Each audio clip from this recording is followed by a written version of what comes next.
Hello, hello, hello! Welcome to the season 1 finale of the Matinee soundtrack. Yes, the finale, your episode, and you the viewers. This is Yes, your you viewers, you listeners, decided on what movie, what music that we are talking about this week. The game was not even designed by us this week. So we've just... We've done nothing. We've done nothing. Music and watch the movie. Yeah. Pretty chill. Great picks, by the way. You guys have- Yeah. You know, No, there's only like I would've gone for. one thing I hadn't already Oh, listened to or watched. Vampire. Yeah, Vampire Weekend.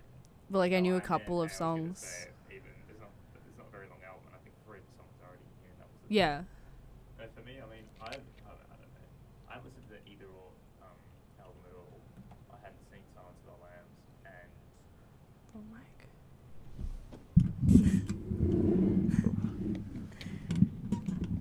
sorry for technical difficulties. So, wait, did they have? Okay, the people before us had 4 mics in Yeah. here. Okay. Yeah. We figured that out. Yeah. Continue with Silence of the Lambs. Yeah, I mean, well, yeah, we've kind of the last 3 maybe movies. I can't remember what the one before Pulp Fiction was, but definitely the last 3 kind of just banger 90s movies is I guess the theme of our show at this point. You know, I assume, I mean, lots of people voted for this, which is weird. It was between this or The Thing. No, it was this or Labyrinth. Oh, okay, Labyrinth. But The Thing was also nominated. I saw The Thing couple nominations for that as well. Okay, but yeah, I mean, so, I don't know, you guys wanted a horror movie. It's weird. And then when it came to the final, because they tied, and then we went to the vote, did Sons of Lambs had maybe 70% of the vote or something? Yeah. Like, It was like 69 to 31 or something. jeez. So yeah, by a landslide, Silence of the Lambs. Um, Originally requested by Charlie, I think. I'll double check. I don't know, yeah. I think it was Charlie. I think he definitely voted for it when it went to... No, I think what happened was he, like, nominated it, and then when we had the 10 nominations, people voting, he didn't vote for it. Yes, he voted for The Thing. Yeah. Yeah, I'm looking. He was the original Silence of the Lamb nominator. Yeah.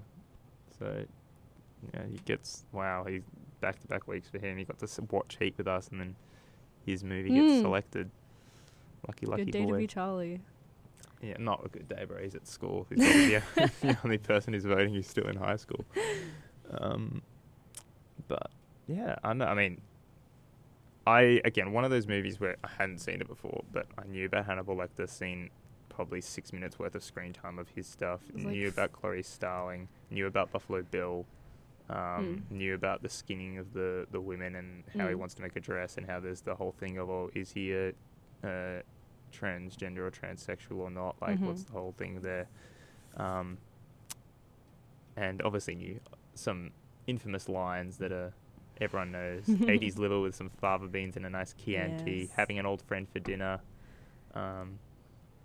I also knew about the line multiple MIG says, which I don't think I'll repeat. Yeah. But, yeah, that's but, you know, respect, again, Hannibal Lecter. I mean, like, Mig says something horrible, Mig then does something even more horrible, and so Hannibal convinces him to kill himself. So, you know, what a kind of stand-up guy. How many times have you seen this movie? I've seen this movie, I think, like 4 times. I think I've only logged it twice on Letterboxd. And it's in the top 100? Yes. Yeah, okay. Yeah. It's not that high, but it is like... Well, it's in there at all. It's That's in an there. achievement. Yeah. This is like Max's 5th movie of all time. Like 5th favorite movie of all time.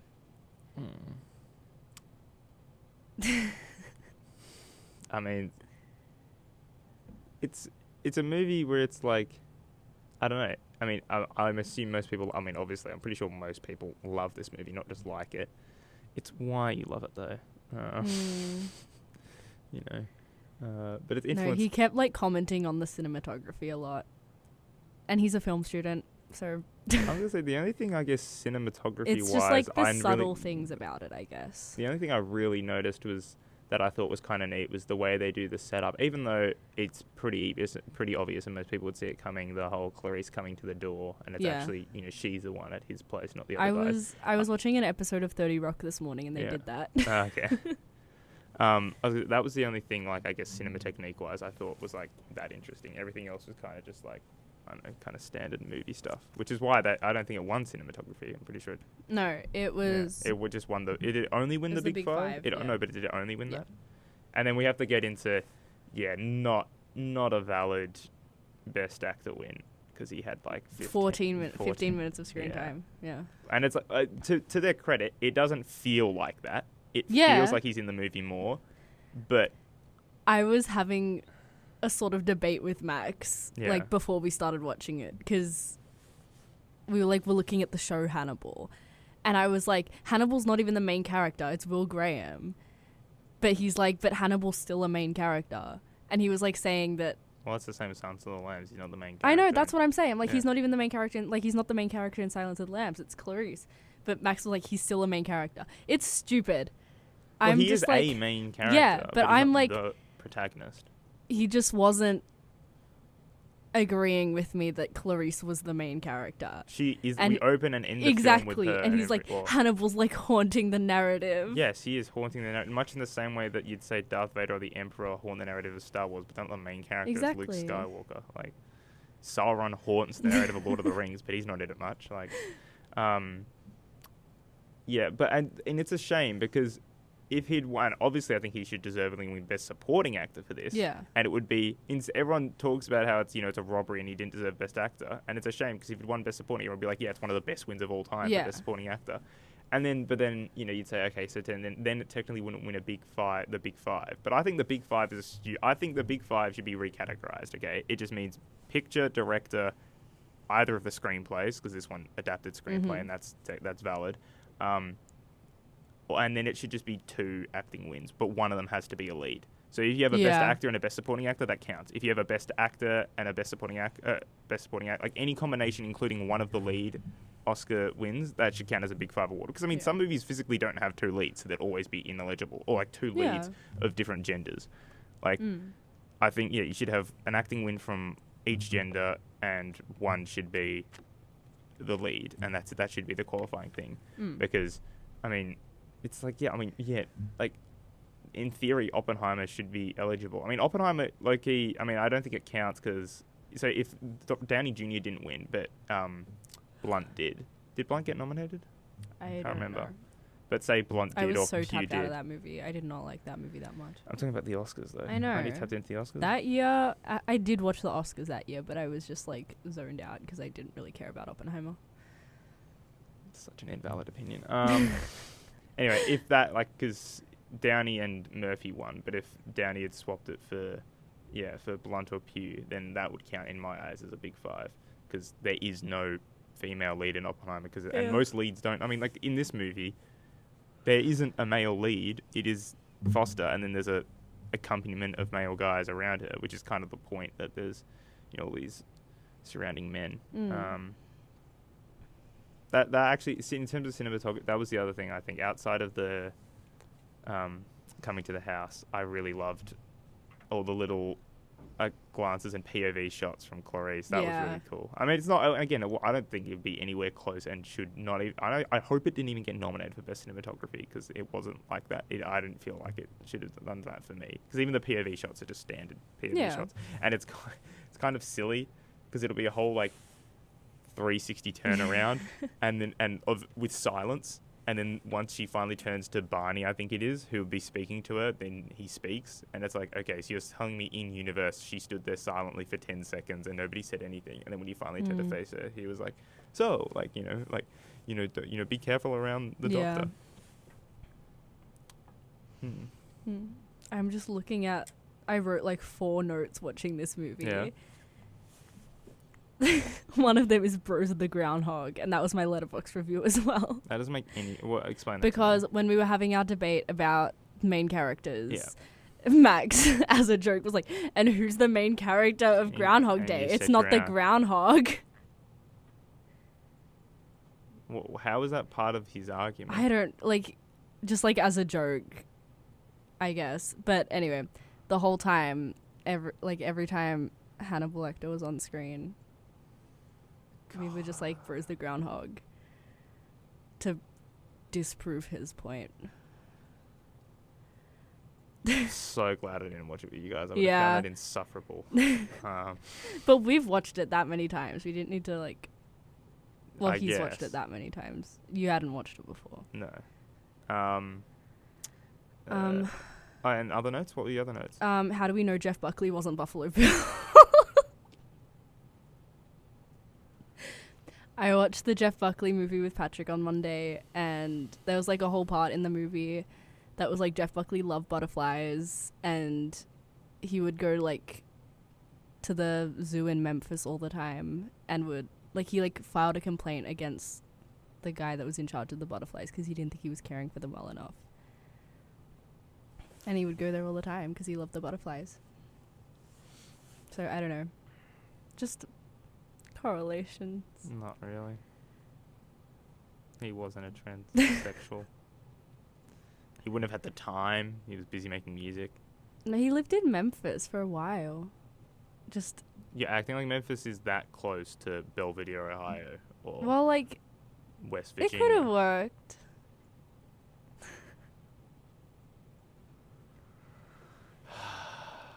Like, what the hell are we talking about, man? Anyway. Shit. Put respect on you. I'm not even a big Jeff Buckley fan, and I'm offended. All right, third note. Are any of these actual notes about the movie, or are these all just? No, the next shit one kind of posts? is. It's just like the scene where she meets him, like Clarice meets Hannibal for the first time, and it's like each cell is like the person in the cell is like getting just like kind of crazier as she goes on, and then you get to Hannibal and he's just like standing there calmly, which I thought is so interesting. I wouldn't say calmly. He is. With his like weird awkward smile. It is. I mean, yeah. I think also people respect, like, people would treat this performance, and I think they already do, kind of, but they would treat it more so like the Heath Ledger Joker performance when everyone's talking about greatest performances of all time. Again, they would talk about it more if it was a Best Supporting Actor win. Because every single line, every mannerism from Anthony Hopkins is centimetre perfect. Yeah. It's so good. I mean, some of the deliveries of the lines, like, yeah, like he took you know, that's the Duomo from the view of the Belvedere, whatever. He's just, and he smiles, very, it catches you off guard because. And I think the movie does a great job. Obviously, you hear as the audience, but you hear them, like the characters in the movie telling Clarice, like, you know, be wary of him, don't tell him anything about yourself, like, try and stay safe. But you kind of forget he's a serial killer because of his mannerisms, because of how intelligent he is and all these other things. And then when you see him in action at the courthouse, I think is where they're holding him.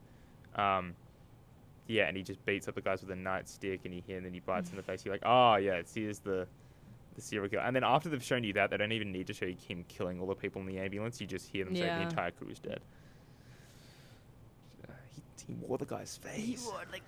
That was another thing I saw coming as well. Oh, okay. Yeah, I saw that coming easily. Okay. I remember that surprised me the first time I watched it, but I was also like younger. Well, I could tell because the guy's he had the bit of his face bitten off, and then I could see there's like a massive laceration that looks like somebody cut the face off. And I'm like, okay, he's breathing. He's lost so much blood, he would not be breathing. Like, he's dead, yeah. Which he was, obviously. But yeah, it's so artfully done with the blood dripping down. Yeah, I know. Great classic switcheroo. Yeah. But also, I don't care how skilled he is, he does not have the time to set up the guy's insides coming out. Like, how'd he climb up to tie the shit onto the roof?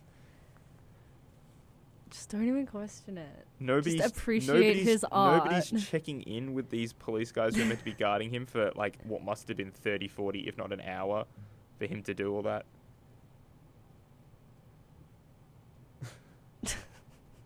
think of the time it must have taken. Oh, it's okay. I'm going to kill this guy, cut off his face, and I'm going to take off all these clothes, put them on, take off my clothes, put them on a corpse, which is never easy. Mm-hmm. Like, do all that, and then I have to put him on the top of the elevator, and then I'm going to go down, I'm going to lie down here for ages. Like, yeah. And that's not, it's so long. I also don't get how he got the pen. He's just girded like that. He's in a straitjacket. I mean, unless Chilton just left it on the bed and never picked it up. I think he did. He was looking at it. Oh, yeah, maybe. What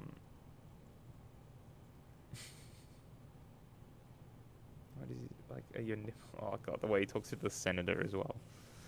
Senator Mitchell, is it? Is it? Oh, I don't know. The girl Catherine Mitchell, I think, and so the senator is like Tina Mitchell or something or other. Anyway, even the performance of the senator is a tiny role. That's like I think really well done. Yeah. But yeah, and then I want to talk about Crawford. Is he? Do you think he's a creep or not? No. No? I don't think he is, but I think the movie does a great job of making Clarice then uncertain. Yes. And now she's just never, ever going to trust any man ever again. Yeah. Because he's, like, in terms of what he actually does, his actions, they're all fine. Yeah. And, like, the movie, like, zooms in on, like, a slight, like, brush of, like, his thumb on her hand, but it's, like, maybe that was just acting. I mean, you know, when you go for a handshake, I mean, you see it all the time when people miss step-ups. Like, people don't do things perfectly. And he's perfectly genial. He's never untoward. He even apologized. That was actually the one thing that I didn't expect. Was I thought there was going to be like a whole thing of, and I knew it was like, I even knew when he said to like the police, local sheriff guys, like, you know, this isn't a thing for a woman. I knew he was just saying that to get like the sheriff, like talk to him alone and get the sheriff out of there. But I also then didn't expect him like to be aware enough. Like I thought, you know, he's not personally misogynistic like that, but he believes other guys would be, and he was, you know, right to do so. And I think in his mind, he still thought that like Clarice would even know about that. But then I didn't expect him to then also have the awareness to still then apologize for it anyway later on, and then also and then also she responds with like all the other young policemen, you know, they look to you as an example. Yeah, and then he also realizes that and says, "Yeah, I'm sorry. Like, yeah, that's you know bad." Yeah. But, yeah. But then and that's another thing. I also didn't expect all those regular young policemen guys to listen to her when she said, "Guys, get out." Like, yeah. I mean, it took her 2 times, but still, I was like expecting them to just like not do anything and just stand there and look at her. I don't know. I mean, I know the FBI, I think it's like one of Hollywood's favorite things. You've got Dana Scully, you've got, I don't know, basically Sigourney Weaver in pretty much every movie she's been in the 80s and 90s where, you know, Sigourney Weaver. all these male-dominated fields with women in it.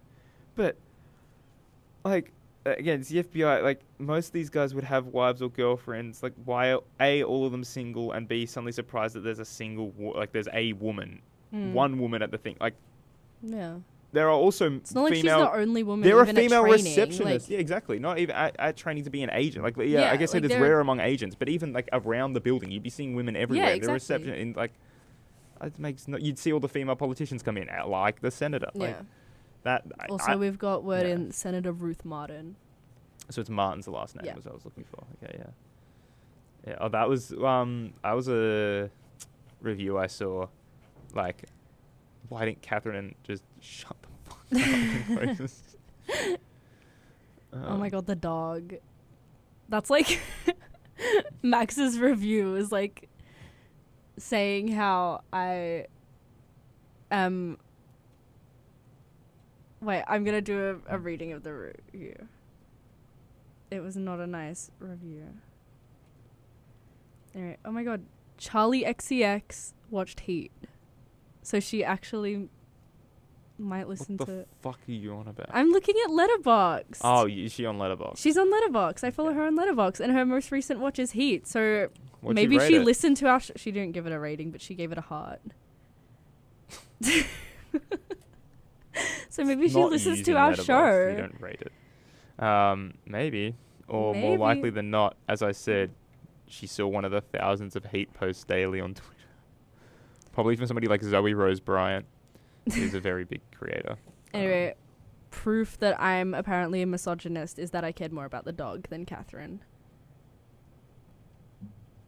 Is that It's not true. But I just couldn't. From the move. No, that's Max's review. Oh, that was Max's review. Yeah. It's like I can't do with animals getting hurt in anything. That's why I cried at the sheep detectives. Even though they're CGI sheep. Proof that you're a misogynist is that you cared more about the dog than Catherine. Yeah. And I didn't really have an emotional reaction to Catherine. Right, but you have an emotional reaction to Clarice, who's the protagonist, and also we don't know if Precious is a female or male dog or not. That's true. But also I couldn't look at the scenes with Precious falling down the thing, because I don't know. They didn't actually show him. I know, down, and I forgot that. For some reason in my head I remembered them showing it, but that's also because I probably covered my eyes every other time I've watched this movie when it came to the dog falling down there. I don't get how I assume Catherine just didn't catch it, which is fucked up, because that's how he must have broken his leg. Because I'm like, that the pit's not that high, and if the dog falls, you just catch it. How to break a leg? But I guess she didn't catch it. That's fucked up. Because that's what she says. Like, it's whimpering. I'm pretty sure the leg's broken. He said, Also, I said the acting is so good, and she assumed I meant Anthony Hopkins when I was talking about Jodie Foster.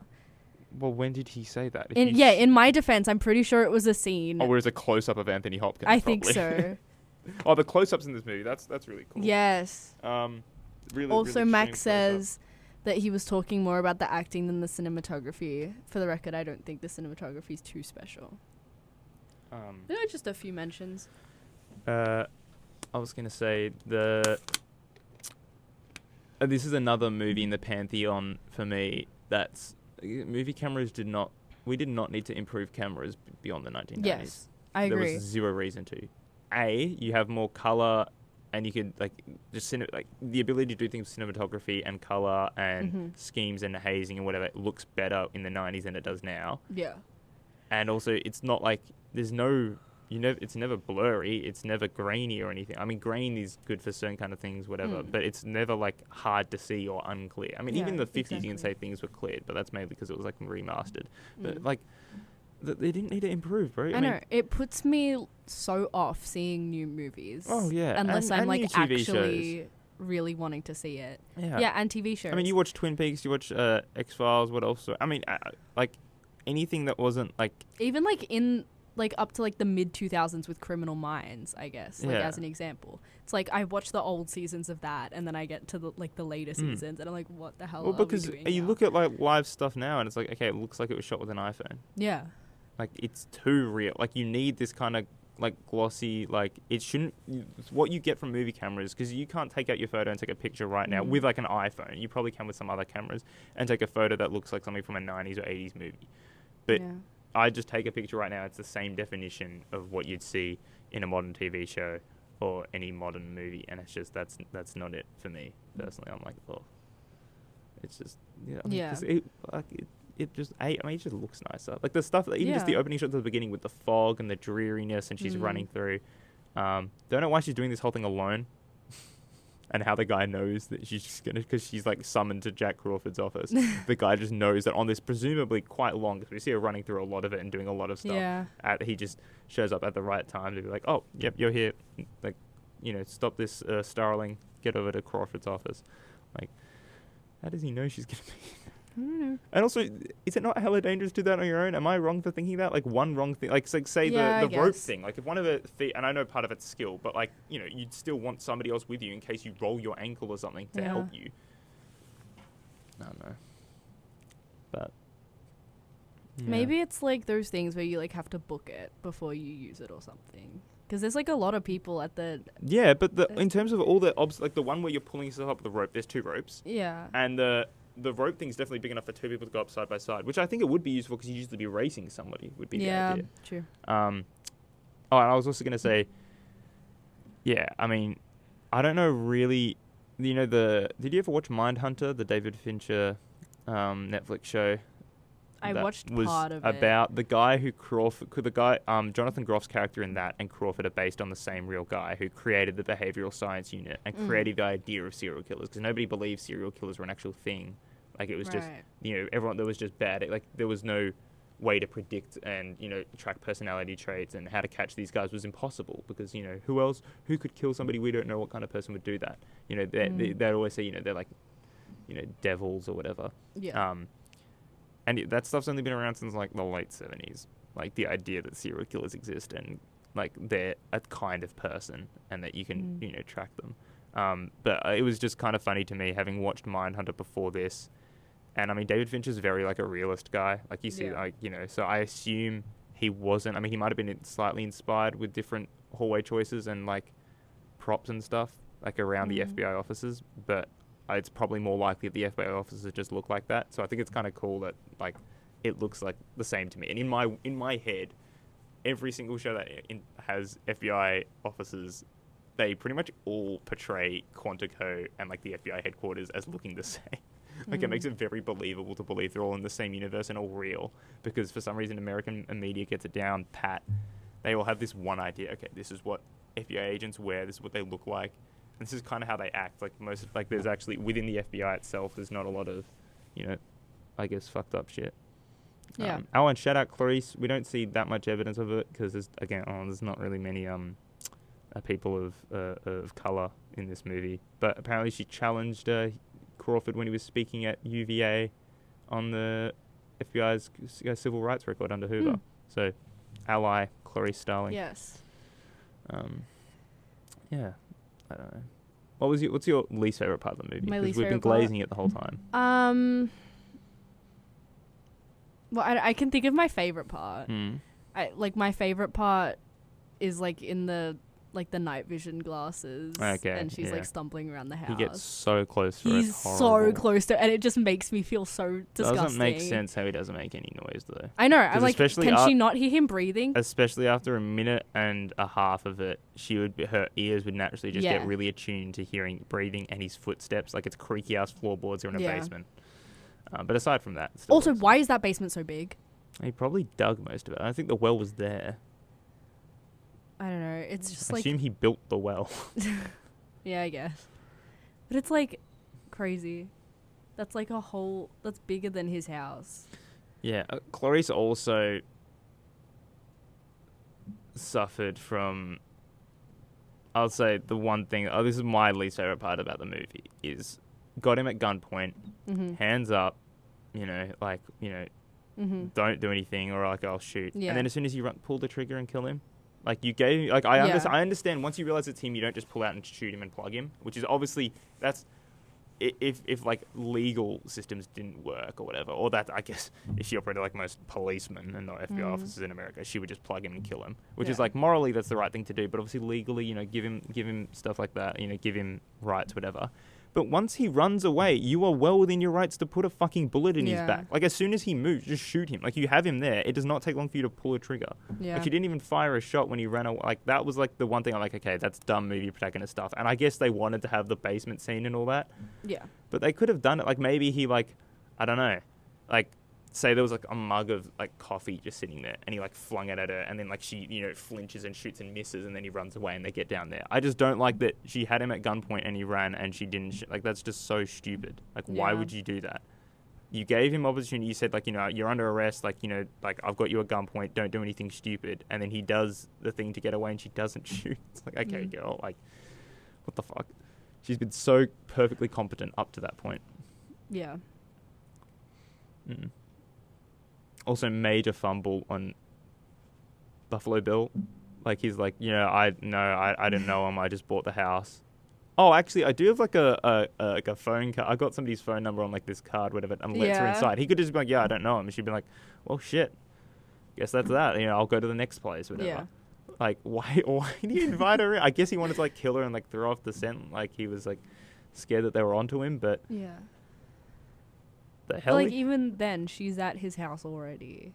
No, like, but she was about to leave. And if he were to kill her then... Exactly. Like, well, no. Nobody knew, because she spoke to that diner girl, but, like, she didn't contact the FBI guys. Oh, yeah, I guess. Like, she's, like, lying. He could have assumed.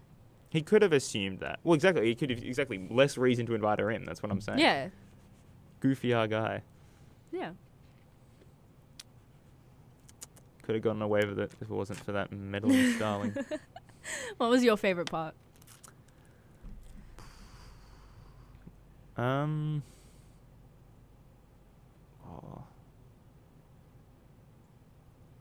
probably I can't remember which time. I think it's like the fourth time she sees him, which is then in the courthouse in Tennessee. And yeah, she comes in and she's like, iron sulfide. I heard she's the only one to work that as well. Iron sulfide, fool's gold, like the Louis friend misspelling thing. Like the anagram.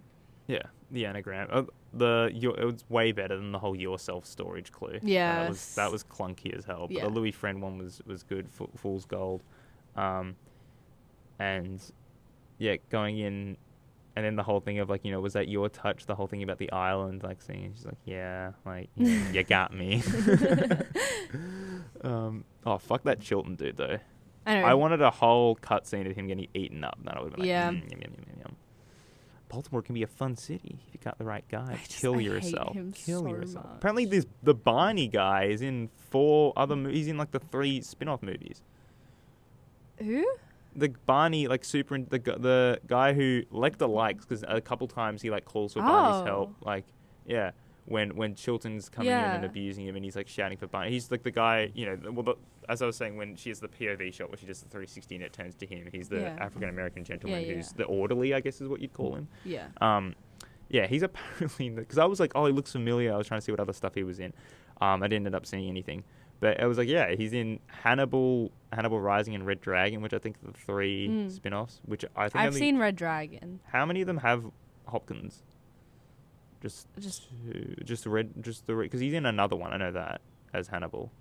He's not in Red Dragon. He must be in the other one that's just called Hannibal then. He is. And then, I remember the poster of it. Yeah, it's like human. It's all red and shit, isn't it? No, it's like his face is like on this. Maybe I'm misremembering, but I feel like it's like a black background. It's like kind of like 3/4 of his face, and it's like I don't know. I feel like that's the Nixon poster, which is him as Nixon. Maybe. Which he also got nominated for Best Actor for. I'll look. Yeah, and on what you were saying before about the Hannibal TV show. Oh no, I'm like this. Yeah, this is what I'm thinking of. Oh, what the hell? Yeah, so it was red. Yeah. That's what I was saying. Yeah, he's got like the red eye. Yeah. On the Hannibal TV show, is Mads Mikkelsen as Hannibal? Is he not even the main character in that show? Or is that no? Like he is, but Will Graham. It like follows Will Graham trying to uncover it, I guess. It's kind of like Red Dragon. I haven't seen Red Dragon either. It's where you follow Edward Norton as... Edward Norton? Yeah. He's playing himself? You follow Edward Norton as... No, he plays Will Graham in that. Shout out Ed Norton. Friend of the show. Friend of the show, Ed Norton. You gave this a 4.5. Yes. Is that always... You've seen 4 times. Have you consistently been like, 4.5? Okay. Yeah. You haven't like gone up or gone down? No. It's like pretty consistent. I gave it 4.5 as well. I don't think it's not quite a 5-star movie for me, but I will touch on these are my favorite kind of movies to win Best Picture. Like, all due respect to the Parasites and the Moonlights and the This is the only horror movie to win. I know. But I was gonna say, in terms of just movies that are like it's like that's a quote unquote Best Picture movie. Yeah. Shape of Water would be another one. I hate Shape of Water.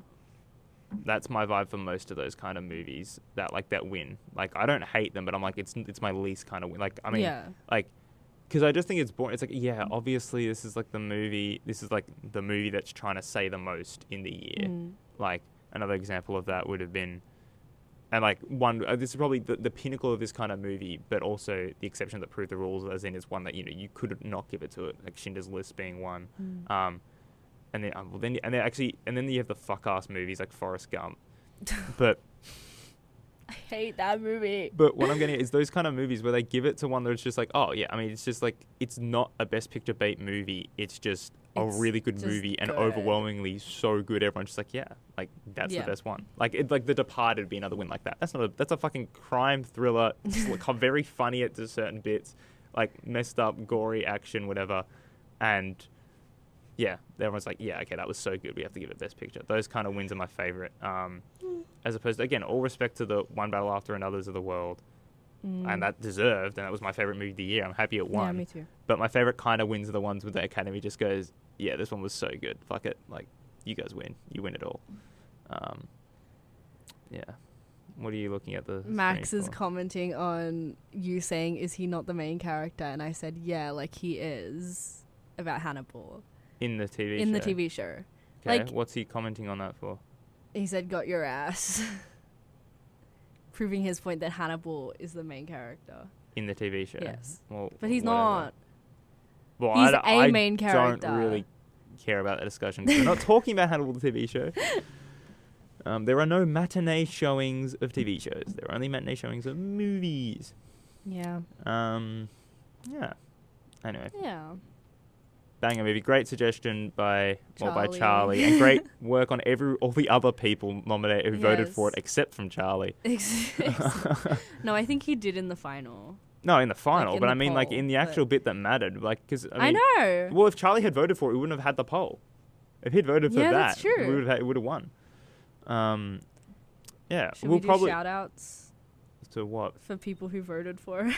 No, No? no. Okay, fine. No, we shout out if you think it's nominated, which we will shout out the people when we get onto the albums. Yes. We'll look up who nominated each albums because there were several people who nominated Yeah. all of them. I think that ended Well, up winning. Shall we get onto the albums now? Yeah, what do we want to start with? We don't have a What do we theme, wanna so start with? Do we want to do?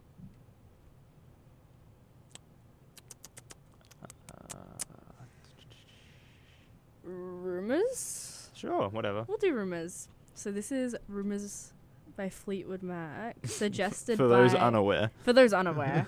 I'm looking to see who originally suggested this. it would be I think 2 or 3 people. I think suggested. And Okay. again, only counting the people who said Let's it like first, like on their Okay, lists. so it was actually Violet. Violet, was she the only one who said it? So she as said her Fleetwood first Mac. nomination? Yes. But then Abby first said Hannah Montana, and then she said just talk about Stevie Nicks for ages. Yeah. Okay, that counts. That counts. Because we weren't going to do Hannah Montana no matter what happened. So yeah, we got Fleetwood Mac Yeah. from Violet, and then And a lot Stevie of Nicks from Abby. I think 4 or 5 people when all the album nominations came out, people got to vote for their nomination. I think 4 or 5 people selected it, which was enough to get in Yeah. the top 4. What do we want to start with out of this incredibly niche album? So niche. Why don't we play some of The Chain? All right. Banger. Sorry, we're a bit preemptive, but I mean, we're gonna be saying that after you play 40 seconds to a minute of this. Yeah, we'll go from here.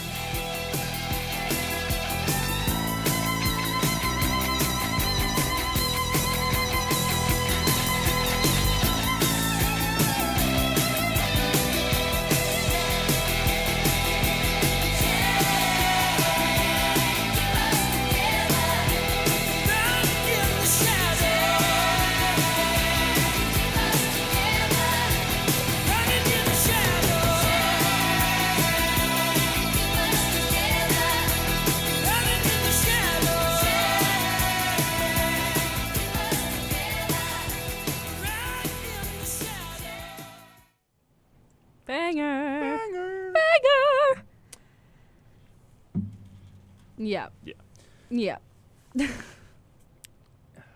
I mean, it's basic, but it's probably my favorite off the album Yeah. for me. Yeah. Same. Like That such bass. a, I didn't like, even. dum, I went too far dum. past the bass. You could play a little bit of it. Yeah. You just especially the opening bit. You could just play it in the background while we talk about it for 2 minutes. Here we go. Yeah, I'll just play in the background. Yeah. Every Genius single work. time I'm in the car with Alex, Yeah. we have to listen You to have this. to, We yeah. have to. Even if.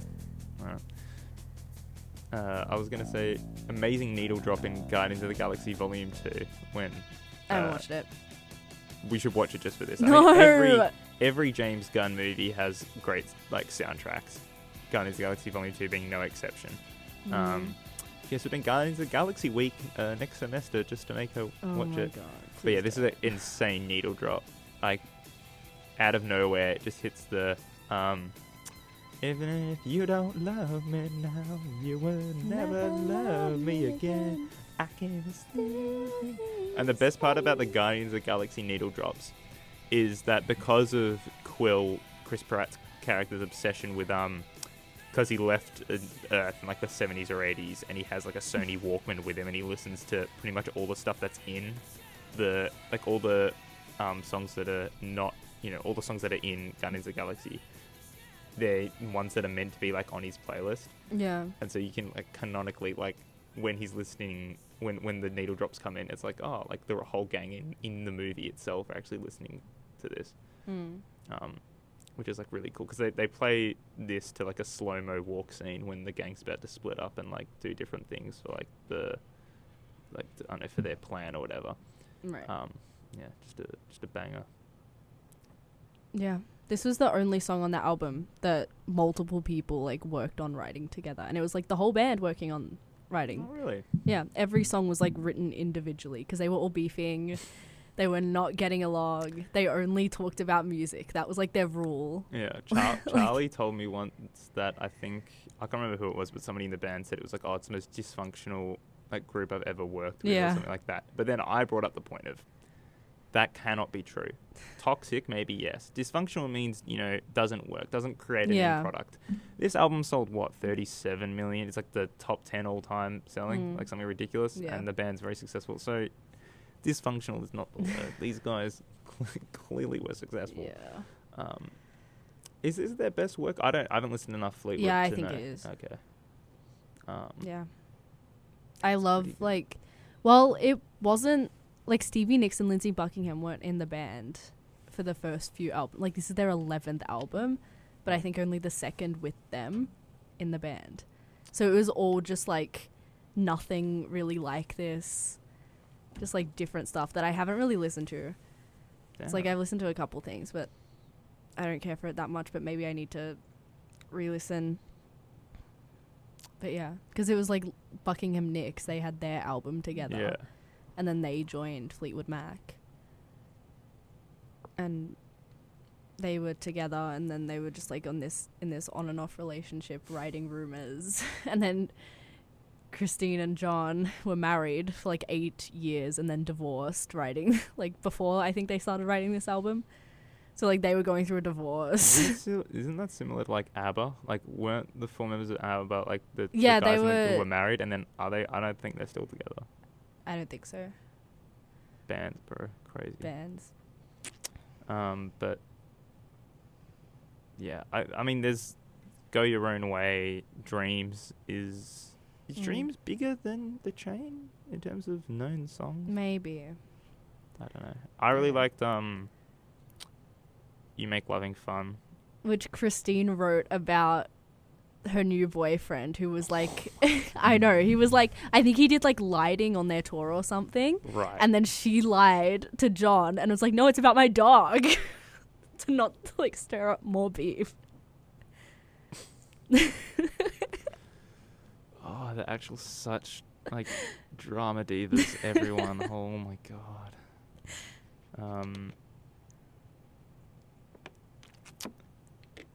This is, I think Don't Stop is the worst song that's along those.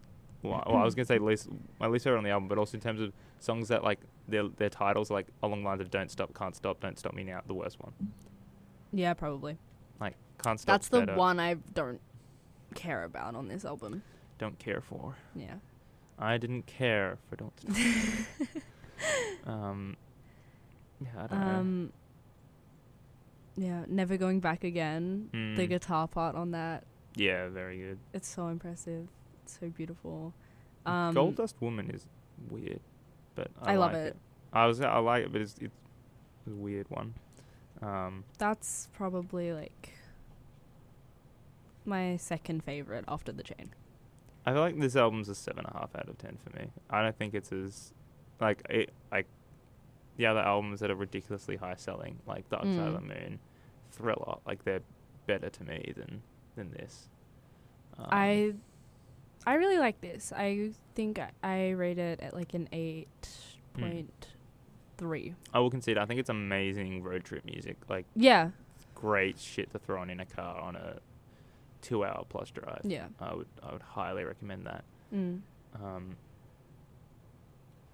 Yeah, but I don't know, 70s rock bands. I can't remember who I was in my Shakespeare class at uni, and a fellow classmate did her performance, and the background, it was like reading out Macbeth. The background was Stairway to Heaven, Led Zeppelin. And she was like, oh, this is like my headcanon where Macbeth is, instead of like different thanes or whatever, they're, where you know, like the different clans in Scotland fighting, whatever, and all that shit. Instead of that, it's like rock bands. And like, becoming the king of rock and shit like that. Which I thought, I then couldn't get it, because that happened on Monday. And so that was like in my head the last couple of times I was listening to it for this episode, this album, and I just couldn't get that out of my head. I could just think about Lindsey Buckingham fighting fucking Jim Plant and is it Rob Plant? Robert Plant. Yeah, Rob Plant. And then Jimmy Page, the guitarist. Like just fighting Roger Waters the king of rock. I'll get to. Do we do it? That I was about to say, or Peter Gabriel. So should we get on to Vampire Weekend? I think we should. Do we want to play that song, or do you want to play? I don't mind. I don't. Maybe we do. But we're not playing Campus. Yeah, no. We'll do M79 maybe. M79. Yeah. Okay. Let's skip to here. Dress yourself in bleeding mattress, charm your way across the Khyber Pass. Stay away to break the habit, singing praise of Jackson Crowder. Watch your step along the arch of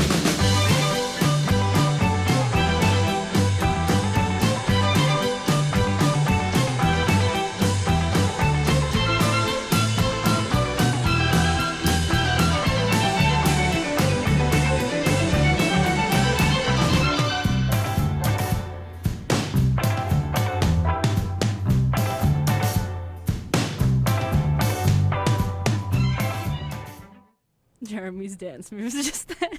Holy banger. I knew you would like it. Like, I knew... Is this your favorite album of this week?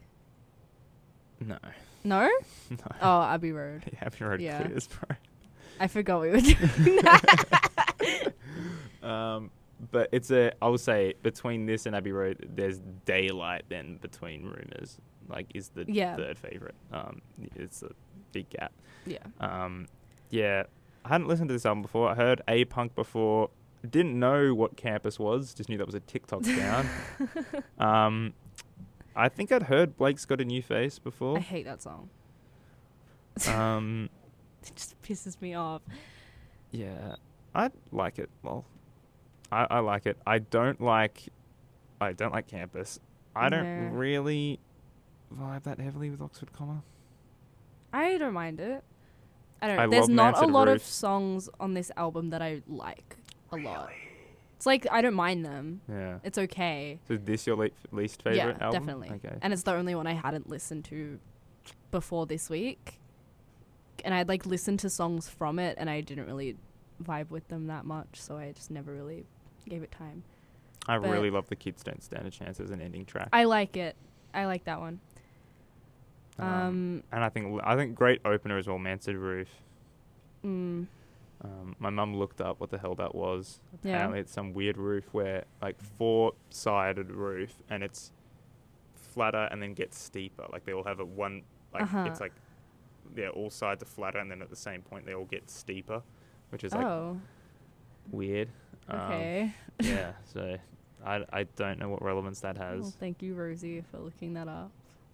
Well, she was like, what the fuck is a Mansard Roof? And then I was annoyed because I just looked up then. M79, I think, only refers to a road. I don't think it's because I know they talk about M16 and other things, so I don't think it's a gun. I think it is just a road. Mm-hmm. But that was another thing I was listening to with my mum, and I was like, well, why didn't you look that one up? And she was like, what is it? And I'm driving, so I can't look it up. Yeah. She just didn't look it up. She was like, what is it? What, are they British? I'm like, no, I'm pretty sure they're American. She thought New York. Are they? I don't know. No, they are New York. I was going to say, are they, in terms of New York bands, we talked about Geese, obviously, on the channel. Mm-hmm. The Strokes. The Strokes. Who are these guys at the bottom then? Yes. Duh. Oh. Well, at least it wasn't a Vampire Long Weekend, because it's quite a short album, 34 minutes. It is. But it's a debut album. I feel like most debut albums are like that. Yeah. If you're not Kanye West, I guess. And nobody is Kanye West. Yeah. Not even Kanye is Kanye anymore.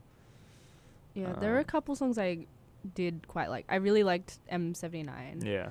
I liked I Stand Corrected. Yeah. And Walcott reminded me of Animals. Like, oh, I want some more. And then I just thought of Glee. Oh, and God. Blaine. And him getting like rocks thrown in his eye. Glee was in the Ages crossword. It was like Oh my God. A jukebox musical TV series. 4 letters, and I was like, Glee. Unfortunately, I have that in my memory.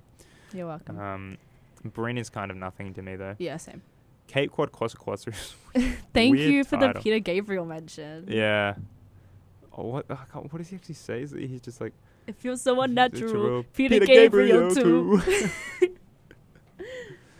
I don't know. I heard that and I literally had to I stopped and I was like, what? You pulled it. You had the reaction of like somebody's like, I'm so hungry I could eat Peter Gabriel. You just had that.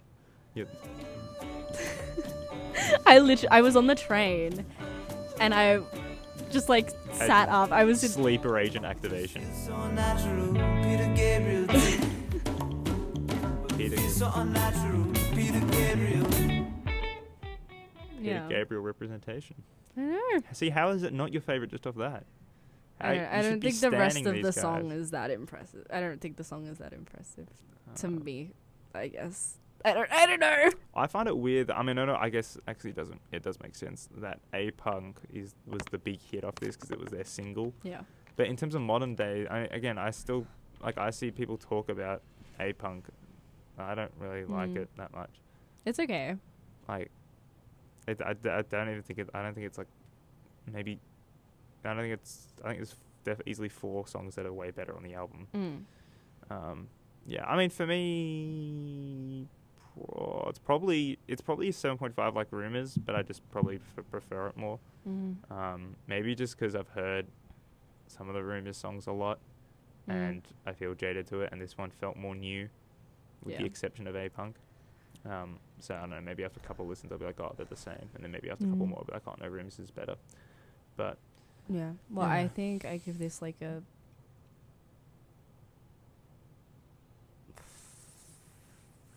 5.8. Oh, I thought you were going to say a 4 for a second. No. There.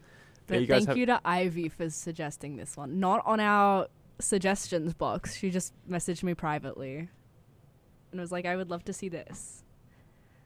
You heard it here first. Amelia Rose hates your taste, Ivy. And hates... Yeah. And no, who else... I saw Geese with Ivy. Right. I don't hate Ivy's taste. I don't think you love it, though. It's 1 for 1. You just named one artist that you like that she's... Well, she suggested the Big Thief album when we did that. She's a criminal? Oh my god. Yeah, let's not talk about Adrian Lenker. I was trying to have a good day. The weather seems to have been on a big Adrian Lenker kick, though. I know, it's pouring. Such a horrible... My hair was so good today. And then it got so drenched, and now it looks so bad. Did you not bring an umbrella? No. You don't have an umbrella? I was at Max's. That's your fucking fault. Bro, look at the forecast. Okay. Anyway, we'll move on. We'll do Elliott Smith now. Yeah. This is either or. Get it out the way. What? Okay, shut your gob. And Patrick was the one that suggested Elliott Smith to me as well. So thank More you, like Patrick. Conman. Patrick Conman. Patrick Francis Conman. Okay, you don't have to give his full he- government. What the fuck? It wasn't. That's not his last name. Anyway, he told me, because I was with him on Monday, he told me that this is the song he wants at his funeral. This is Ballad of Big Nothing.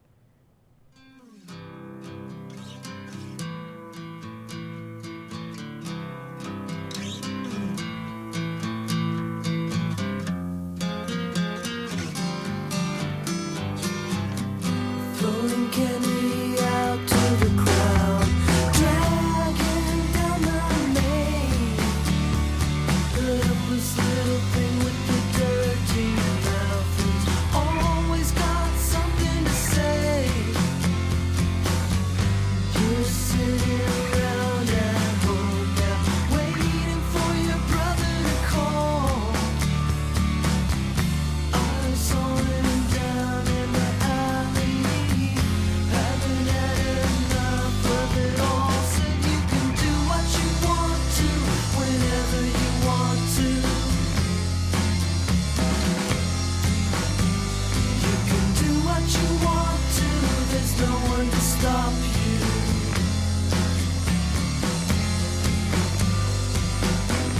All spit and spite you, up all night and down every day. Banger! Hasn't earned that title with me yet. You don't like it? I don't not like it. I just think it's a banger. Mm. I would say Yes is definitely a banger for me on this Mm. album. I like Alameda Mm-hmm. and Rose Parade. Those are probably the Mhm. bangers for me. Okay. Speed Everything Trials else is is just my kind of favourite. okay. Really? Yeah. This is my fourth favorite album of all time. Congratulations. Wait, so we've covered a lot of your favorite I know, albums. we've covered my... And you could have chosen Selling England by the Pound, but you chose to do I chose the not to. Lamb. Yeah. Was it Lamb Lies Down on Broadway. Yeah. So I could have done all top 4 favorite albums of mine. Well, all top 5. What's your third favorite? My third Because I know is Infinity on The Black High. Parade. Oh, actually, no, we didn't do Infinity on High either. I could have, but I didn't. Yeah. So we've got Infinity on High that hasn't been covered and Selling England by the Pound. Mm-hmm. But we've done The Black Parade, we've done This Now, and Dark Fantasy. You see, I mean, Elliott Smith is such an uppity, like happy, optimistic guy. Well, I mean, he could have wrote about a Black Parade, but he just wrote about a Rose one. Yeah. Was Rose the girl who killed him? No. I mean, he I don't technically remember killed her himself. No, he didn't. name. Wow, is it not much of an Elliott Smith stand? He doesn't even remember the name of the person who executed him. Jennifer. Jennifer. Yeah. I think that's an extremely American name. Yeah. I don't know many Jennies at all. Yeah. Just like how I like don't was think I talking know about any. Lachlan is like a purely, I know it's from Scotland, but Lachlan is like a purely Aussie New Zealander name. There are no Yes. Lachlans outside of that. Jennifer is a very I think American name. I don't even, not. Yeah, I don't think I know any Jennifers. And there are so many American Jennifers. yeah. Jennifer Lawrence, Jennifer Aniston, Jennifer- Jennifer Lopez, Yep. Jennifer Garner, Jennifer Tilly. Holy moly. Jennifer Jessica Parker, Jennifer Weasley. Mm. Yeah. Yeah. Right, wild. But yeah, I mean, Type this in the album- chat if you know any Australian Jennifers. Dox them. Give me that. We want their addresses so we can interview them. Yes. But yeah, no, this album's like okay. It's just so many similar vibes over all of the songs, which I get. He has a vibe. He does. Like, I mean, what is there really going to be? Mum says Jenny from the block. That's Jennifer that Lopez, is who I Jennifer named. Lopez. Unless she's talking about the Block TV show and there's somebody called Jenny on that. I don't know. I don't watch network TV. But what was I going to say? Yeah, bro. Like, do we have to have a guitar in every song? Come on, man. Our neighbour is named Jenny. You didn't even I remember don't your know my neighbour, neighbours. bro. It's too much time at Max's house. You're forgetting your roots, dog. I don't think I've met I've met The 3 Met of Gala. our neighbours, and we live in like You seen where have I live. so many I have so many neighbours. neighbours. I've met 3. It's like a tight-knit, well, obviously not a tight-knit community. I mean, No, they do. how long like, have you been living there? Almost 4 years. That's not even COVID years either. So you're Yeah. just a fake. You're a LARPer. You LARP as somebody living there. Yeah. Oh god, I love how LARPers enter the public consciousness of the terms used. And you don't call people phonies anymore. Oh, you're just a LARPer. You're a LARPer. We need to bring Phony back. Did we say this a few episodes ago? Yeah, we did. Yeah. But I can't remember what we were talking about. The Skater Boys. The skater boy. You're phony, man. Yeah. Hashtag bring Phony back. Never left for me. Me either. Anyway, this album Phony. is so just like everything to me. I watched the Royal Tenenbaums for the first time, and Jack Duncan had been telling me for like ages to listen to Elliott Smith, and I just I don't take recommendations, even though I should. You do. And you asked me for a from recommendation you I do, all but the time. at that time I didn't. And yeah, I don't know. I just rarely listen to anything Jack Duncan recommended me, even though he gave me recommendations he knew I would like. And I was talking to Patrick about this as well on Monday. It's Jack Duncan's one of the only people I trust with recommendations now, but not with movies. Do not trust that guy with movies. Anyway, he had told me to listen to Elliott Smith for ages. This was 2022, I think, or 2021. Yeah. One of them. And I listened. I had watched Royal Tenenbaums, and Needle in the Hay is in that, obviously. And I was like, oh my god, this song. And then I listened to that album, and then I listened to Either Or, which was the one that Jack told me to listen to. Yeah. And I was just laying there. It was 1 a.m. or something. The one clip from the dude in Arthur when he puts on the music and he's transported to a different Literally. world. And then I went and I listened to this album for 3 months straight. Yeah. It was this and all just Elliott Smith for 3 months. Now, And nothing else. I mean this with all due respect. Uh-huh. As somebody who likes the other Elliott Smith songs I was aware of because of you and the 64 songs, and Hive Mind I think had some other Elliott Smith ones on there. Wouldn't Mama Be Such Proud. as It Wouldn't Mama Be Proud and and Southern Belle was the one that you had on there. Yes. So those two are not from this album. And they sound like And Can't Make a Sound. I just get the vibe that, he I off of those 3 songs and off of this album, I get his whole vibe, whatever. It all sounds to me it sounds similar. They all live in the same world. Yeah. Why this album more than the other 2? Or the other I don't know how just- many albums he has. I don't know. It was this album that It was either or this one or it the was other. either or. No, I listened to self-titled album first, and I was yeah, I like this. I really like this. But Side note, nothing more pretentious than a self-titled album. Go fuck yourself. I'm sorry. yeah, Vampire Weekend. Yeah. Oh Yeah, my Fleetwood God. Mac. Yeah, the Beatles. Yeah. Well, the Beatles didn't call it the Beatles. It Yeah, was they just did. a White Album. No, they didn't. They called it the Beatles. Pretty sure just. But people just call it the White Album. Well, that's. But it was fine the then. Beatles. Okay, and White the Album. exception of that is if you're the Beatles, you can do it because you're the Beatles. And I feel only the people who do it on their first album, you're banned. You've been kicked out. Yeah, Vampire You've been Weekend. blocked. Yeah, exactly. Taylor Swift, fuck off. At the time it's your first album, you cannot do that. If you want to put it out 7 albums in after you're a massive star, yeah, you know what? That's aura. It flips back around. If you do it later, it's oh yeah, I am Beyonce and this is Beyonce. Yeah. That's cold. Another example. 2018's Yay. That's he can do that then. Technically Yeah. he is the college dropout technically, but that's if 2000 I don't think the college dropout would be the college dropout if he called it Kanye West. Fuck off. People Yeah, who do I agree. that just grow up. Yeah. Think of something original. Yeah. Not that hard. We're going to call it our own name and just make it confusing for anybody who ever wants to talk about that album in history. You'd be like, oh, you listen to what was I going to say? you listen to Vampire Weekend, it's gonna be like, oh yeah, what's your favorite song on it? On it? What do you mean? Yeah, I listen to the band Vampire Weekend. I'm like, yeah, like, Yeah. just confusing and egotistical when you haven't earned it. Anyway, I think when we get to Elliott Smith, we will definitely do an Elliott Smith week at some point. And I think you'll probably like Figure 8 the most.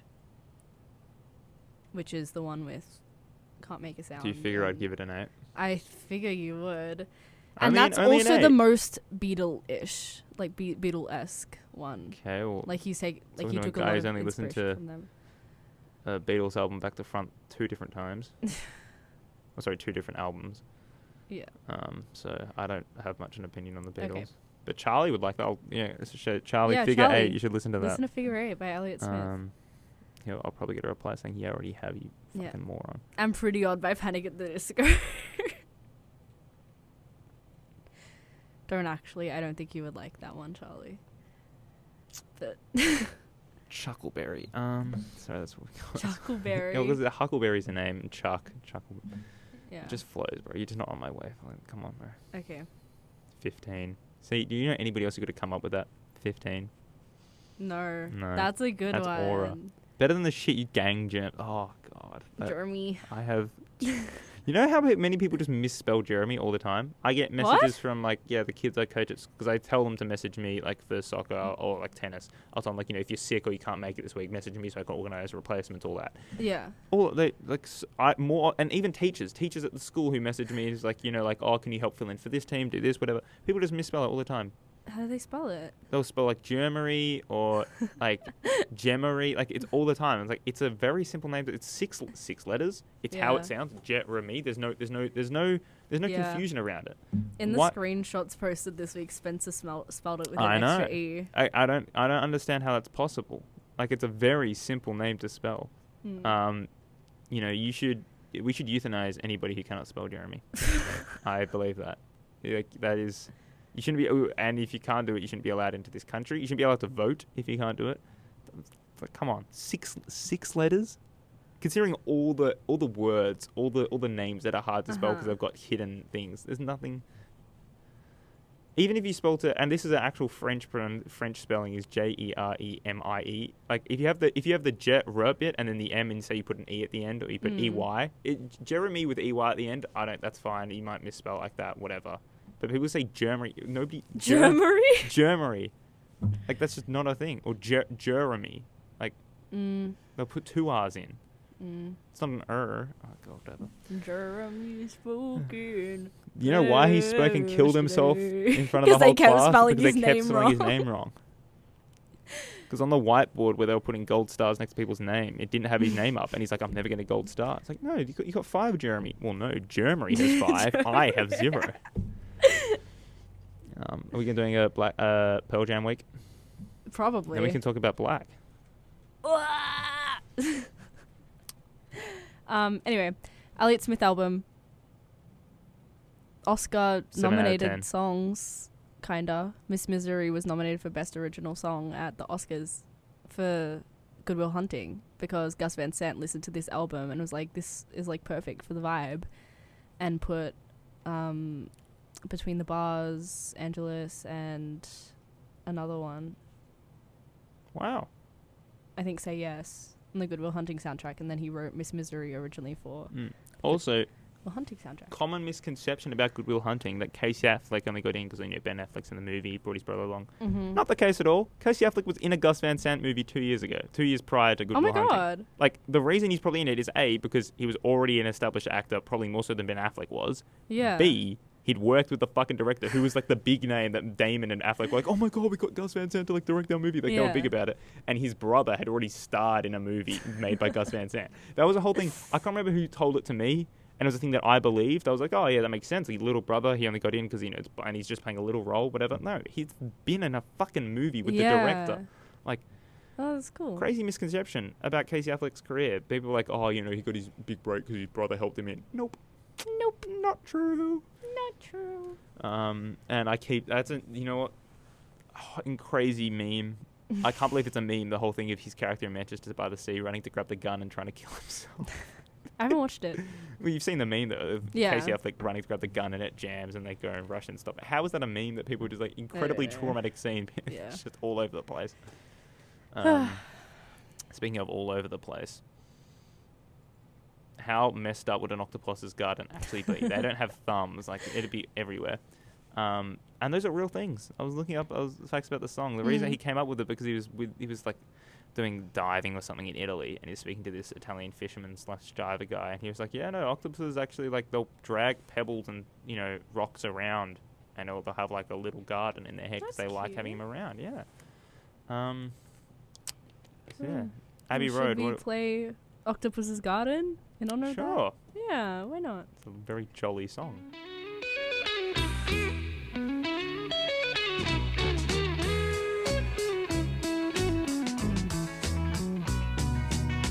I'd like to be under the sea in an octopus's garden in the shade. He'd let us in, knows where we've been in his octopus's garden in the shade. I'd ask my friends to come and see an octopus's garden with me. I'd like to be. Banger! Yeah. Wow. We saw that song live, but not by the Beatles. No, shout out Liam Gallagher, you crazy bastard. Oh my god. That was biblical. You're kind of Liam Gallagher coded right now. Nah, he with doesn't wear your- slickers. He wears like the kind of Adidas jackets. Yeah, Spencer has one. Such a larper, Spencer. Bro, you're not from Manchester. You'll never be Liam Gallagher. Yeah. And also this is the famous from the Let It Be documentaries where you see George helping Ringo write this. Yeah. And bro, this is just a banger. You'd be like, oh, it sounds silly. It's a banger. It's a banger. And who doesn't want to be an octopus? It's safe and warm. Whatever. Like, so much joy for every girl and boy. Oh, knowing that they're happy and they're safe. Happy and they're safe. Oh, so good. We could be so happy with me. You just knew this fucker was so happy when you got asked to do the voicing for the Thomas the Tank Engine. He was like, yeah. He's so cute. Richard Starkey. What a guy. Oh, banger. God, I hope there's like a 20-minute montage of just this song in his movie. Who's I can't remember who's playing Ringo in the Barry. Good old Barry. Child, these baby blue eyes, eh? Aren't they all dropping the same day, all 4 movies? Yeah. That's the dumbest shit I've I ever heard in my know. life. Make it like a seasons thing. They would make so much money if they dropped dropped Ringo's first, because by the end, people probably, if you dropped it last, people wouldn't watch it. Yeah. Ringo's first, and then you'd probably go, in my opinion, you go Ringo, Paul, George, John. Yeah. Because John is probably one who'll get the most because, dead, whatever. But, Yeah. and you do one in January, drop one in March, one in... Yeah.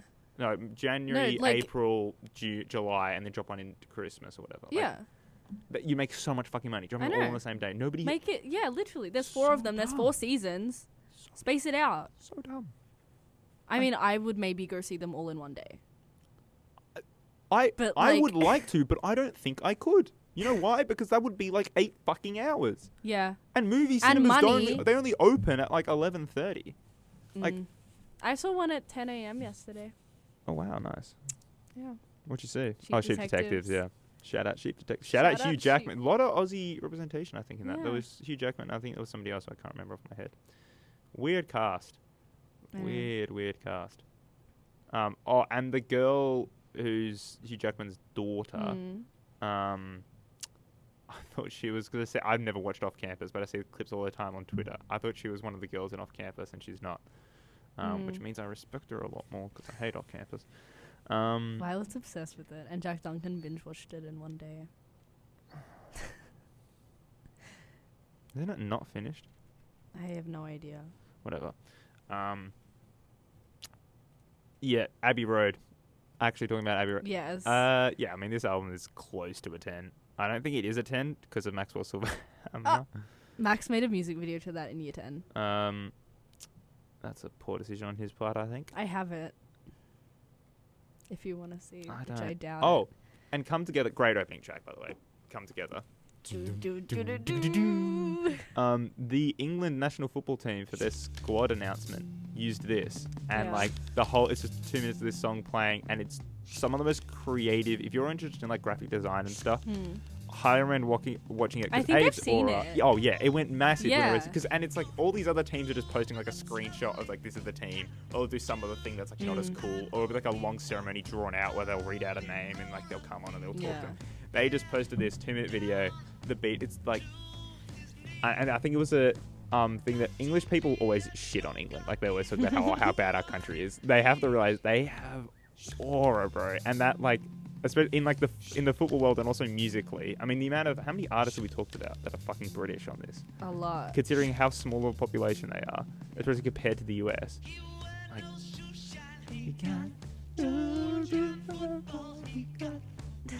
oh, there's the football mention as well. Yeah, Toe Jam football. God damn. But yeah, that 2-minute video of the squad announcement is so cool. Me. Got to be free. Come together right now over me. Oh my god. I saw somebody say that about the Beatles. Like it's like one of those like like it's you'll listen to them, you hear so much hype about them your whole life, and instantly you're like, oh, I get it. Yeah. It still sounds new. Yeah. Oh my, tomorrow we're not talking about Revolver today. No, like we're gonna do a Beatles week, so let's save all the chat for other shit. But I mean, Something's amazing. Oh darling. Here Comes the Sun. Obviously, everyone knows. I think that's their most streamed song. Yeah. What about this one? So. Yeah. What's your favorite on the album? Low key, I think Golden Slumbers into Carry That Weight. If I can count That those two was as mine one. for a while. I mean, it's like trying to pick my favorite. Like, I don't have kids, obviously, but if I had kids, it's like, you know, how are you gonna pick? Like, probably that, but it's so tough, man. Fun fact: they do this in Sing. Okay, that's how you ruin songs for me. I don't care. I don't want to see Animal sing this. The only context I want is Scouse lads writing this together and singing it in the 60s. That's the only context through which any Beatles song should ever live in.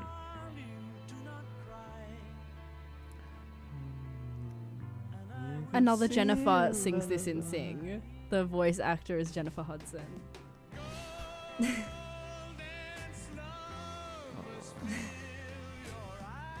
So good. Mean Mr. Mustard. They were unapologetically. They had so much aura, and yet I don't think they ever tried to. Like it was just natural aura. They were never begging for it.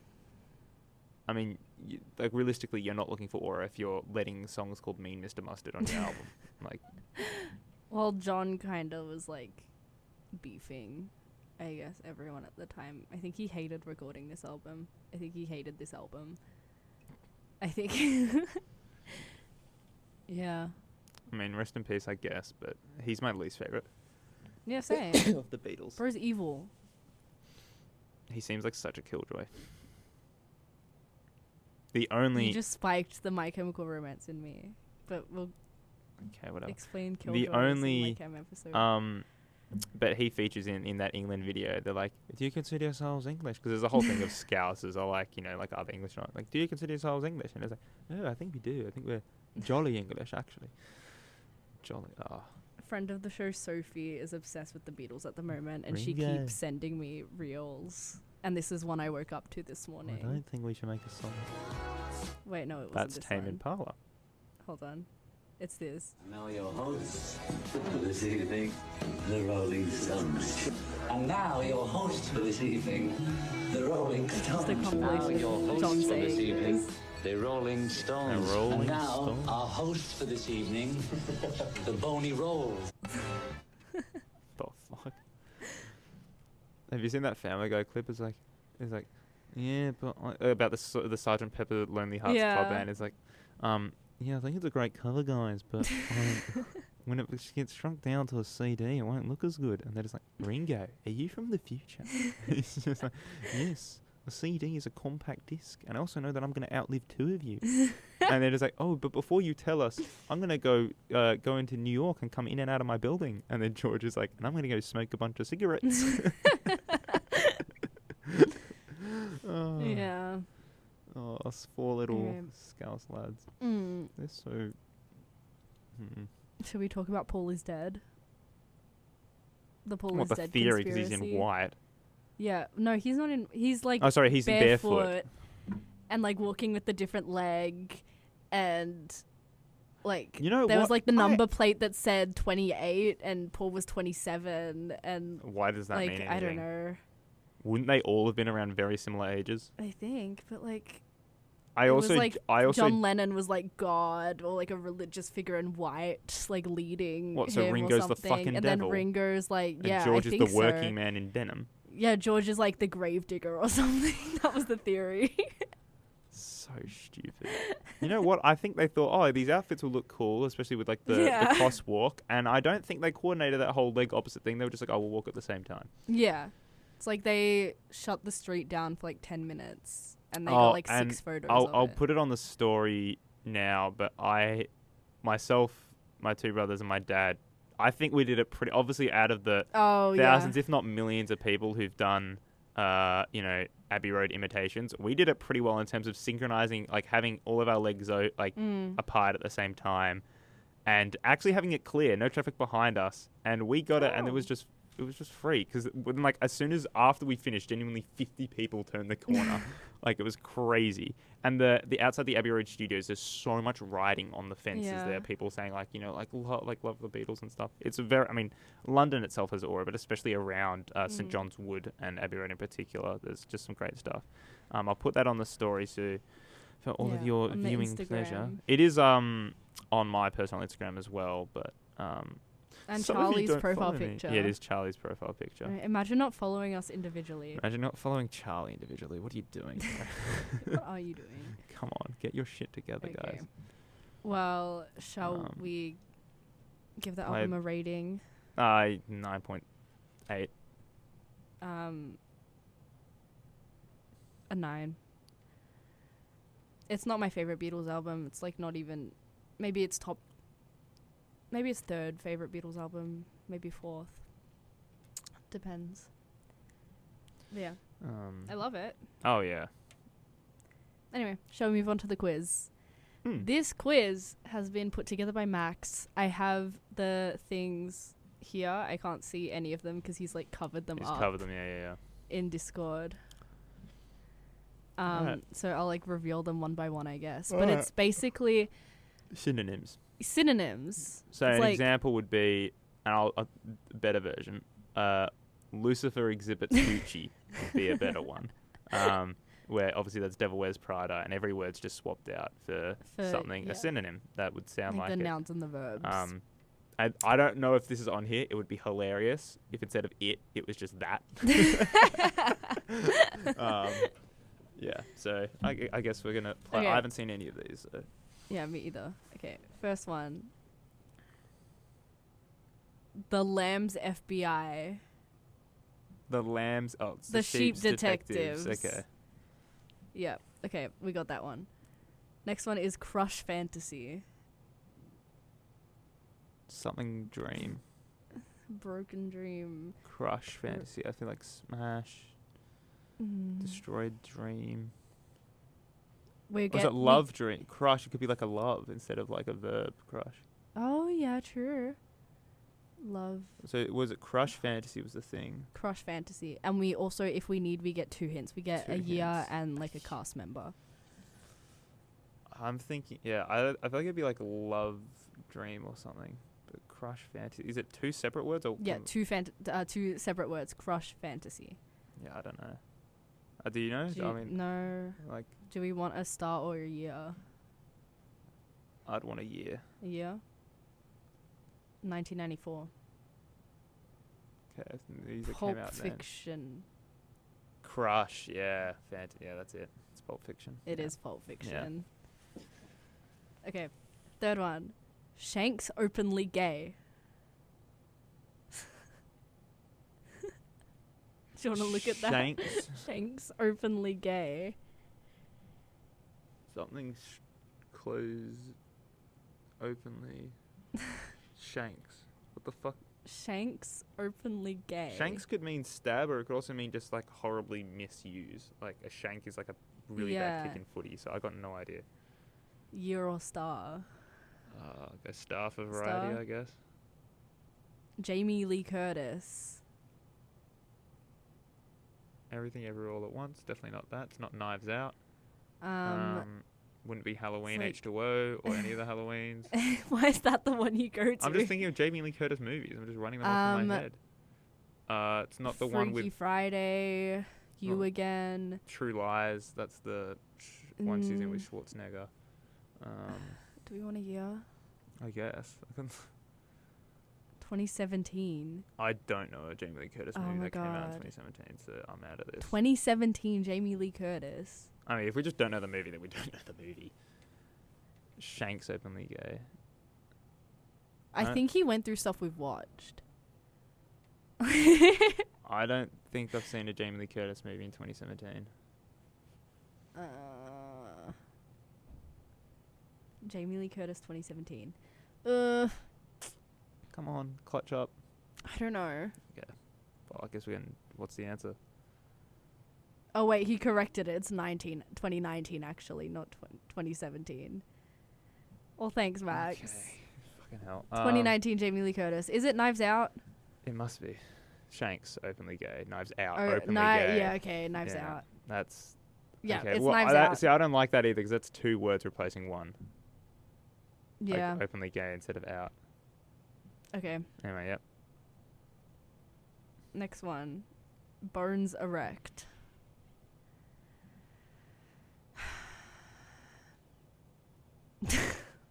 Skeleton up. I don't know. Well, now I don't know because now that could be one word. Like bones erect could be replacing one word. Because now I know that. Okay, he has Max, can you confirm? Is there any more like that? Yeah, because now I'm like, now I don't know if I was looking for one-word movie titles or two. This could be a three-word movie title. I don't know. Yeah. Bones erect. Skeleton. I don't know. Now it's hard. These are hard because in my head I'm just thinking about movies that have the word bones in the title, like Bones and all. The It's just Lovely like, Bones. Do erect. we want hint? Yeah, I guess give us the year.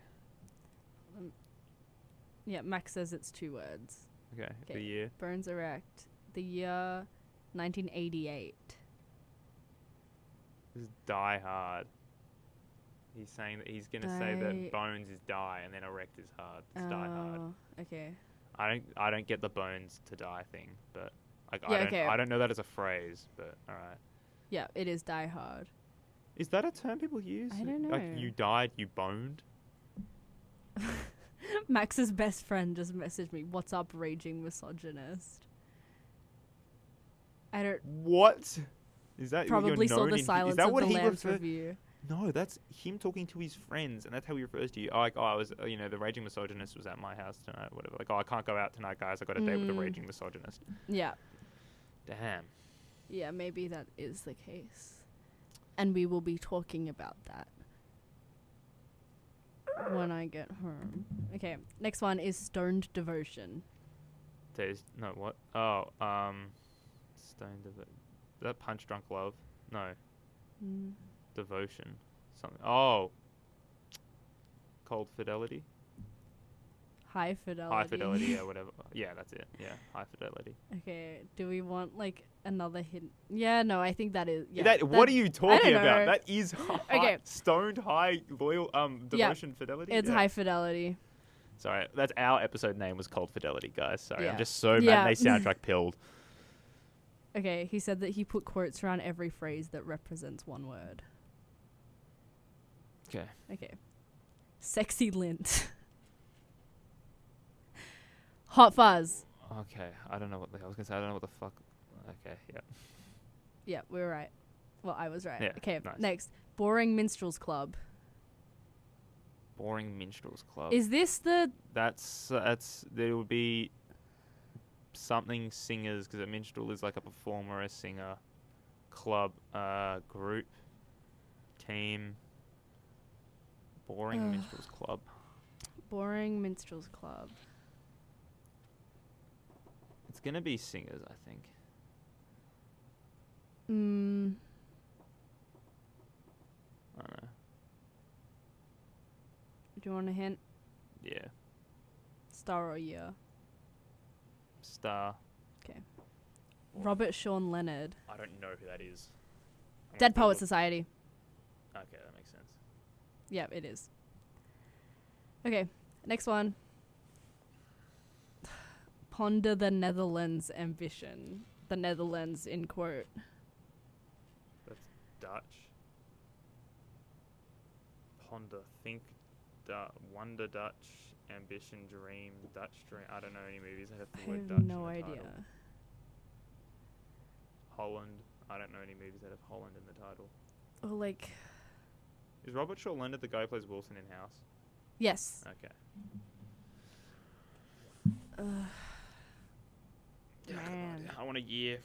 Year is 2001. Space Odyssey. Yeah.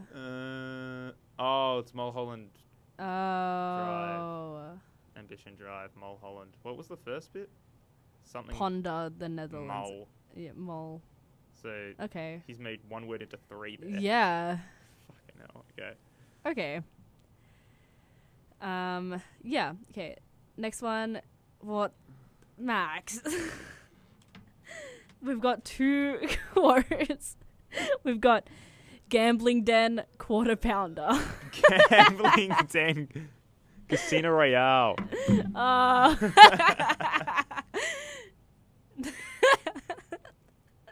Pulp Fiction callback. Yeah.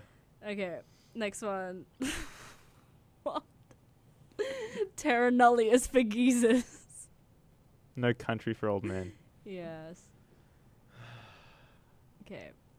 So you didn't have to put brackets around Terra Nullius because that's replacing No Country. Okay, I know what this is immediately. Yeah. Cakewalk at Executing Dwayne Johnson. Picnic at Hanging Rock. Cakewalk a picnic. Cakewalk at Executing Dwayne Johnson. Oh my lord. Okay, next one. What? Superstar Ben Grimm's I Loathe Around You. I don't know what the fuck. I have no idea what you were saying. Super stud Ben Grimm. I don't know who Ben Grimm's is. Is that one of the Grimm's I have brothers? no idea who that is. Is that I Loathe Around You? 10 Things I Hate About. I got no idea. 10 Things I Hate About. I just say I Yeah. Loathe Around You just makes me go I hate about you, which is it must be that. Yeah, 'Cause 10 Things I Hate About You. Who the fuck is Ben Grimm? Is he saying he's a 10, like a superstar Ben Grimm's? He's a 10, like he's a potty? Is that what it's meant to mean? I don't know. Yeah, it is 10 Things I Hate About You. Yeah. Ben Grimm, like as a stand-in for things. Oh, from Fantastic Four. Okay, I don't know his first. Oh, okay. I think that's the character's name is Ben Grimm. I'm not Okay. sure about that. Sure. Okay, we have 3 more. Okay. The Tongue Murder of the Freedom, Sunflower State, Sundown Sunlight. Man, what is this shit? The Tongue Murder of the Freedom. The Tongue... What? The Tongue Murder of the Freedom... What's the rest of it? Sunflower State, State, Sundown Sunlight. Sundown Sunlight. The Tongue Murder of the Freedom. It's a very long movie title, Moon... must be. Like sun... No, that's like... I mean, in my head, I'm opposite. going like 3 billboards outside of Right. Ebbing, Missouri, but I don't know what the Sunflower State is. The Tongue Murder of the Freedom. Killing... Killers of the Flower Killers Moon. of the Flower Moon. The Tongue Murder. Do we want hint? Do we want year? Yeah, or give us a year. 2021. That's not Killers of the Flower Moon then. Oh, it's gonna be the fucking Wes Anderson. What's the one about the French? Because it's the It's the French Dispatch. Yeah, but isn't it also outside of the Liberty? But the Fulton thing is like the Liberty, Kansas Oh. thing, right? Maybe. We'll check the actor. Actor is Timothy Chalamet. This Yeah. is the French Dispatch. Yeah, because the real thing is like Yeah, something. French Dispatch of the Liberty, Kansas Evening Song. How is the Tongue Murder of Freedom the French Dispatch? fuck it, whatever, man. Whatever. Whatever. Let's keep it rolling. Okay.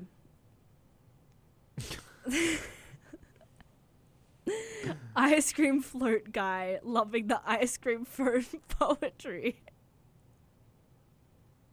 Jeremy's face right now. Spider-Man into the Spider-Verse. What was the last bit? The Loving ice cream float poetry. into the Both of them as verbs. yeah into the Spider-Verse. It'd be Spider-Man into the Spider-Verse. Into, you're in love. You're into them. Spider-Man. Ice cream spider. Yeah, bro. What you not? Okay. Spider-Man Yeah, into the Spider-Verse. Yes. Okay. Yep. Yep. It is. Okay. And then last one. Domestic surgery broadcasting, the relevance of animal grave. Animal grave, pet cemetery. I don't know. Okay, domestic surgery broadcasting. Domestic. That's home.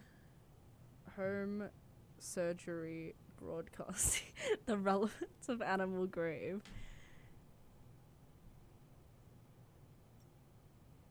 Hang on, I can get this.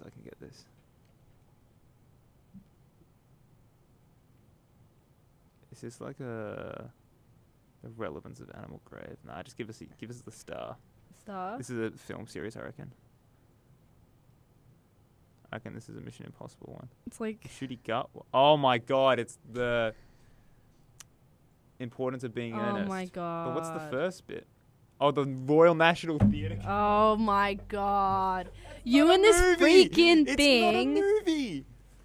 It's not a movie. Yeah, National Theatre Live, The Importance of Being Earnest. But it's not a movie. Oh my god. Oh wow. Whatever. Okay, that was our last game of the semester. That was raging. What are we ending this? What's our ending song? What are we sending off the What do you season think we with? should do? Jeremy suggested "Don't Dream It's Over" because Yeah. best believe it's Don't dream. don't that it's dream over. it is over because it is not It over. is not over. It's never over. Okay, we're not doing Jeff Buckley, who's apparently Buffalo Bill now. Yeah, we can't be playing the music of a guy who's killed a lot of women. but he loves butterflies. Yeah, because he puts the fucking the chrysalis in their fucking mouth. but he bro. loves butterflies. Hell nah. It's never No, over. and also we stand Australian artists, so we're playing crowded. Jeff Buckley is part of the American imperialism espionage psyop. Yeah, okay. Crowded House. This is Don't Dream It's Over. Also sung in Glee. And I think this was the last song Corey Monteith sung in Glee before he died. Oh no. So, yeah, guys. Lockie Patterson, who I don't know. That's said, Max's best friend who called me the misogynist. If only Maxwell Silverhammer had a music video with the smallest budget imaginable. I'm assuming it had a very large budget, or was it that? No, this is the music video that Max made with his best friend, Lachlan Patterson. Okay, yeah. Lachlan we're Hunter moving past Patterson. it. I thought we were talking about the Beatles for a second. That was No. I was interested. I no longer am interested. Yeah. Okay. Um, Yeah. we look forward to doing another week. We think we might do more weeks like this for you guys vote because this was a lot of fun. This was so much fun. And it also means you don't have to come. I think the hardest part is coming up with themes for the music. Because I have a lot of ideas, like just backlogged. Okay. But anyway, I thought it was fun. And we also get to hear some suggestions. Shout out the Avalanches. I think we're going to have to do that at one point. Louis Squire, who's a friend. I mean, who is that? Somebody who I know from, well, he's none of the people in this family, like they were like primary school family friends, and there was like 4 siblings, and none of them were in my year. He was 2 years below me. He was the year above Charlie, or 2 years above Charlie, something like that.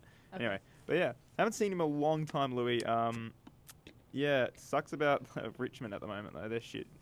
Sucks. But yeah, enjoy your first year of uni, Louis, and yeah, we will be listening to the Avalanches. I think at one point because I listened to the first couple songs. They sound goated.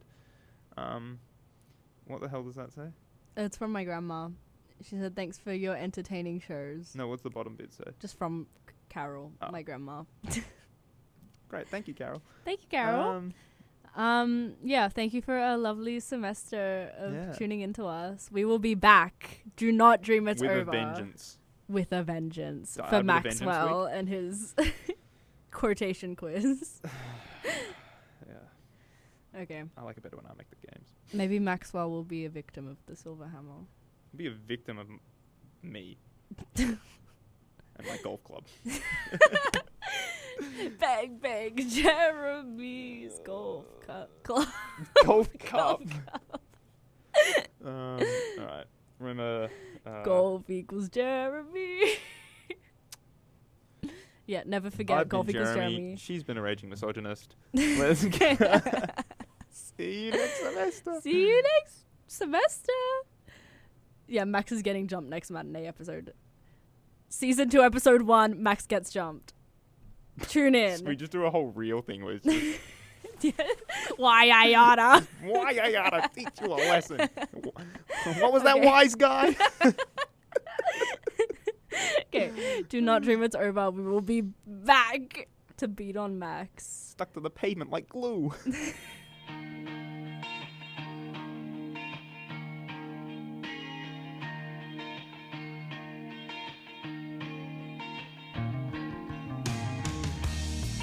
There is freedom within, there is freedom without. Try to catch the deluge in a paper cup.